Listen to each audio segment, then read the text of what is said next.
Hello दोस्तों, यही हम में आपका स्वागत है। और आज मैं दोस्तों सामान्य विज्ञान यानी कि जो विज्ञान से सारे एग्जाम में जैसे किसी भी एग्जाम को आप देते हैं तो उसके जीके पोर्शन में 4 या 5 आपको सामान्य विज्ञान से क्या करता है दोस्तों, क्वेश्चन देता है। तो वैसे ही क्वेश्चंस दोस्तों जो प्रीवियस ईयर्स में पूछे गए हैं उसको वन लाइनर के रूप में मैं आपको आज देने जा रहा हूँ। इसमें 50 क्वेश्चन है दोस्तों। अगर वीडियो अच्छा लगेगा तो लाइक कीजिएगा और इसी तरह इसका अगला पार्ट में लेकर आऊँगा। ठीक है दोस्तों, तो चलिए शुरू करते हैं।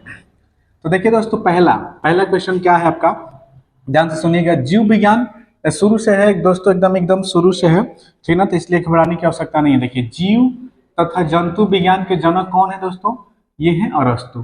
कौन है दोस्तों, अरस्तु। ठीक है।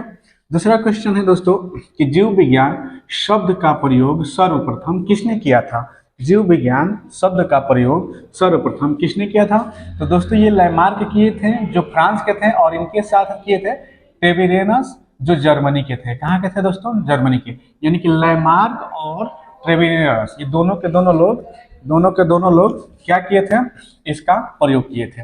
अगला है दोस्तों, जैव विकास को सर्वप्रथम किसने समझाया था। जैव विकास को सर्वप्रथम किसने समझाया था, तो लैमार्क ने समझाया था दोस्तों। किसने समझाया था, लैमार्क ने। अगला है दोस्तों कि चिकित्सा शास्त्र का जनक। देखिए ध्यान से दोस्तों, इस तरह के प्रश्न एग्जाम में बार बार पूछ दिए जाते हैं। चिकित्सा शास्त्र का जनक किसे कहा जाता है दोस्तों, तो हिप्पोक्रेटस को कहा जाता है। किसे कहा जाता है दोस्तों, हिप्पोक्रेटस को। वनस्पति विज्ञान के जनक कौन है दोस्तों, तो ये हैं थियोफ्रेट्स। ऐसे याद करेंगे दोस्तों, ठीक है। अगला है दोस्तों कि रसायन विज्ञान के जनक कौन है, तो लेवासिए या लेवोजियर। इनको लेवासिए भी कहीं कहीं लिखा जाता है दोस्तों, लेवासिए भी कह देते हैं, या लेवोजियर इनका ओरिजिनल नाम है, लेवासिए पढ़ लिया जाता है। ठीक है दोस्तों। अगला क्वेश्चन है कि मानव विकास इतिहास और परंपराओं से संबंधित विषय क्या कहलाता है दोस्तों। तो ये कहलाता है दोस्तों एंथ्रोपोलॉजी। ऐसे प्रश्न बहुत बार एग्जामों में क्या किए गए हैं, पूछे गए हैं। अगला है कि गैसों के विसरण नियम का प्रतिपादन किसने दिया था, तो ये दिया था दोस्तों ग्राहम ने। किसने दिया था दोस्तों, ये दिए थे ग्राहम ने। ऐसे डायरेक्टली क्वेश्चन एग्जाम में क्या किए जाते हैं दोस्तों, पूछ लिए जाते हैं। चलिए दोस्तों हम लोग नेक्स्ट क्वेश्चन की ओर चलते हैं। तो देखिए नेक्स्ट क्वेश्चन में क्या है आपका कि यहाँ पर आ गया दोस्तों कि ग्रहों का गति का नियम का प्रतिपादन किसने किया था। ग्रहों के गति के नियम का प्रतिपादन किसने किया था दोस्तों, तो ये किया था जांस केपलर ने। कौन किया था दोस्तों, जांस केपलर ने। अगला है दोस्तों कि E बराबर MC स्क्वायर। ठीक है दोस्तों, ये प्रकाश के समीकरण है। इसको किसने प्रतिपादित किया था दोस्तों, इस समीकरण को किसने बनाया था, तो आइंस्टीन ने बनाया था दोस्तों। किसने बनाया था, आइंस्टीन ने। और ये सीधे सीधे पूछ दिया जाता है। ठीक है दोस्तों। अगला है कि जड़त्व के नियम की खोज किसने किए थे दोस्तों, तो जड़त्व के नियम की खोज गैलीलियो ने किया था, और इसी को गैलीलियो का भी नियम कहते हैं दोस्तों। कभी कभी पूछ देता है कि गैलीलियो का नियम क्या है, तो ही जड़त्व के नियम को ही गैलीलियो का नियम कहते हैं। ठीक है दोस्तों। अगला देख लीजिए दोस्तों कि गुरुत्वाकर्षण के नियम को प्रतिपादन किसने किया था, तो गुरुत्वाकर्षण के नियम का प्रतिपादन न्यूटन ने किया था दोस्तों। किसने किया था, न्यूटन ने किया था। चलिए दोस्तों अगला प्रश्न की ओर हम लोग बढ़ते हैं।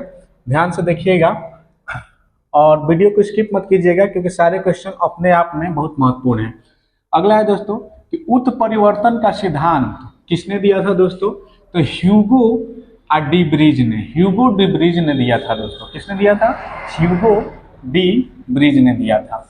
अगला है दोस्तों कि नेचुरल सिलेक्शन का सिद्धांत का प्रतिपादन किसने किया था, तो नेचुरल सिलेक्शन का प्रतिपादन डार्विन ने किया था। किसने किया था दोस्तों, डार्विन ने ही किया था। इसके अगला है दोस्तों वही इसको यहाँ हो गया दोस्तों कि प्राकृतिक वर्णन सिद्धांत के प्रतिपादक किसने किया था दोस्तों, तो डार्विन ने किया था। ये दोनों क्वेश्चन लगभग सेम है दोस्तों, और दोनों के क्या किया था, डार्विन ने किया था। अगला है दोस्तों कि विकास के सिद्धांत का प्रतिपादन किसने किया था दोस्तों, तो चार्ल्स डार्विन ने किया था। किसने किया था दोस्तों, चार्ल्स डार्विन ने। अगला है दोस्तों आनुवंशिकी के जनक कौन थे दोस्तों, तो गेगरी जान मेंडल। कौन थे दोस्तों, गेगरी जान मेंडल। इन्होंने मटर के, पूछा जाता है दोस्तों, तो मटर के पौधे पर इसका क्या किया था दोस्तों, परीक्षण किया था। मटर के पौधे पर इसका परीक्षण किया था। ठीक है दोस्तों, आनुवंशिकता है ये दोस्तों।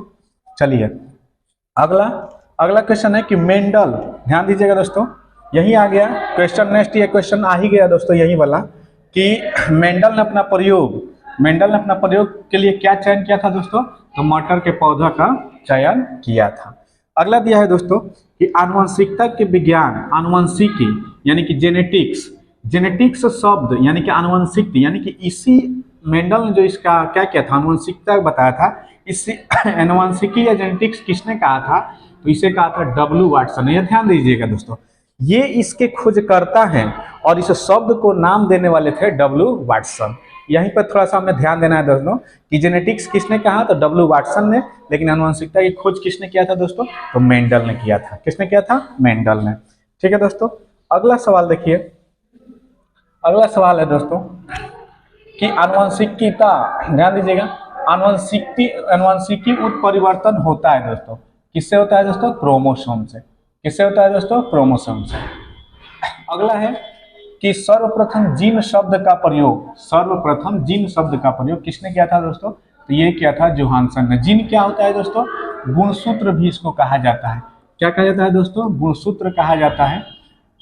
गुणसूत्र भी इसे कहा जाता है दोस्तों। ये मनुष्यों में 46 यानी कि 23 जोड़ी मतलब करके जोड़ी में रूप में होता है। ठीक है दोस्तों, ध्यान दीजिएगा। अगला है दोस्तों जीन। देखिए जीन कहाँ पाए जाते हैं दोस्तों? तो यही गुणसूत्रों में पाए जाते हैं, यही चीज है।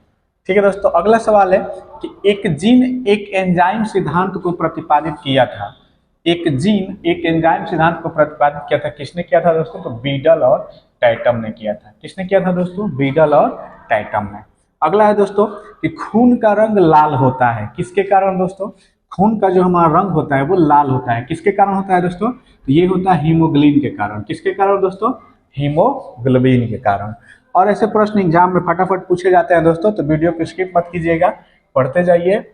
बहुत ज़्यादा प्रश्न नहीं है और वीडियो लंबा भी नहीं है। इसी तरह का कई पार्ट्स मैं आपको दूंगा दोस्तों, जहाँ से आपका पूरा साइंस के क्वेश्चन कवर हो जाएंगे।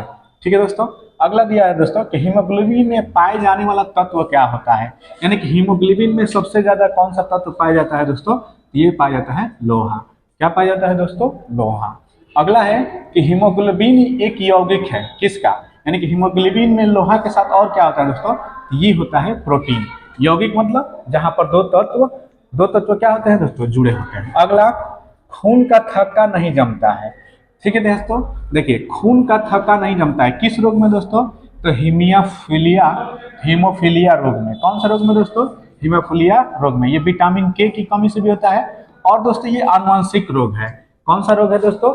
ये आनुवंशिक रोग है। आनुवंशिक रोग कितने प्रकार के होते हैं दोस्तों? तो दो, एक तो हीमोफीलिया होता है और एक होता है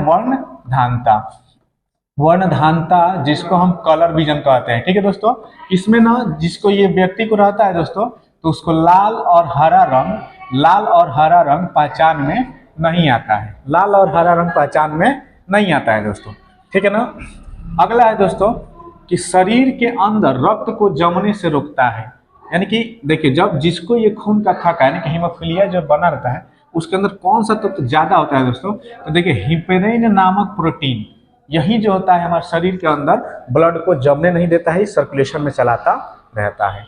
ठीक है दोस्तों, अगला है कि हिपेरिन नामक प्रोटीन का उत्पादन होता कहाँ है दोस्तों? तो ये हमारे यकृत में होता है। कहाँ से होता है दोस्तों? यकृत में हिपेरिन नामक प्रोटीन का उत्सर्जन होता है। अगला क्वेश्चन है दोस्तों कि रक्त का अध्ययन कहलाता है, बहुत बार पूछा है दोस्तों, इसको कहते हैं हेमाटोलॉजी। क्या कहते हैं दोस्तों? हेमाटोलॉजी। अगला क्वेश्चन है दोस्तों, ध्यान दीजिएगा, आ गया अगला क्वेश्चन कि रक्त के थक्का बनने में सहायक होता है। रक्त के थक्का बनने में क्या सहायक होता है दोस्तों? तो प्लेटलेट्स होते हैं। क्या होते हैं दोस्तों? प्लेटलेट्स होते हैं। प्लेटलेट्स हमारे दो प्रकार के होते हैं दोस्तों, कितने? एक आरबीसी और एक डब्ल्यूबीसी। ठीक है दोस्तों, इनका जीवन काल 0 से 5 दिन होता है और इनका 1 से 20 दिन होता है। ठीक है दोस्तों, ये खून में होते हैं और ये क्या होते हैं दोस्तों? ये व्हाइट ब्लड सेल्स कहा जाते हैं। इसका ये रोग प्रतिरोधक होते हैं, रोग प्रतिरोधक यानी कि रोग से लड़ने के लिए इनका यूज किया जाता है। ठीक है दोस्तों, तो ये हमारा रक्त में थक्का बनने में प्लेटलेट्स क्या होते हैं दोस्तों? सहायक होते हैं। ठीक है, अगला क्वेश्चन है दोस्तों कि प्लेटलेट्स की मृत्यु होती है, यानी कि प्लेटलेट्स जाकर अपने जीवन काल के दौरान इनकी मृत्यु कहाँ हो जाती है, कहाँ पे समाप्त हो जाते हैं दोस्तों? ये हो जाते हैं प्लीहा में जाकर। कहाँ हो जाते हैं दोस्तों? प्लीहा में। अगला दिया है कि रक्त का थक्का जमने में सहायक विटामिन कौन सी है? रक्त को थक्का जमाने में सहायक विटामिन होती है दोस्तों के। कौन सी विटामिन होती है दोस्तों? के होती है। अगला है दोस्तों कि रुधिर का तरल भाग होता है प्लाज्मा। क्या होता है दोस्तों? प्लाज्मा। देखिए रुधिर का तरल भाग प्लाज्मा। प्लाज्मा क्या होता है दोस्तों? तो हमारे ब्लड के ऊपर, जैसे कि आपका हाथ पाथ कहीं छिल गया तो देखिए से एक द्रव जैसा सफेद सफेद चिपचिपा पदार्थ निकलता है। ब्लड निकलने से पहले सफेद कलर का क्या निकलता है दोस्तों? चिपचिपा पदार्थ निकलता है, वही होता है प्लाज्मा।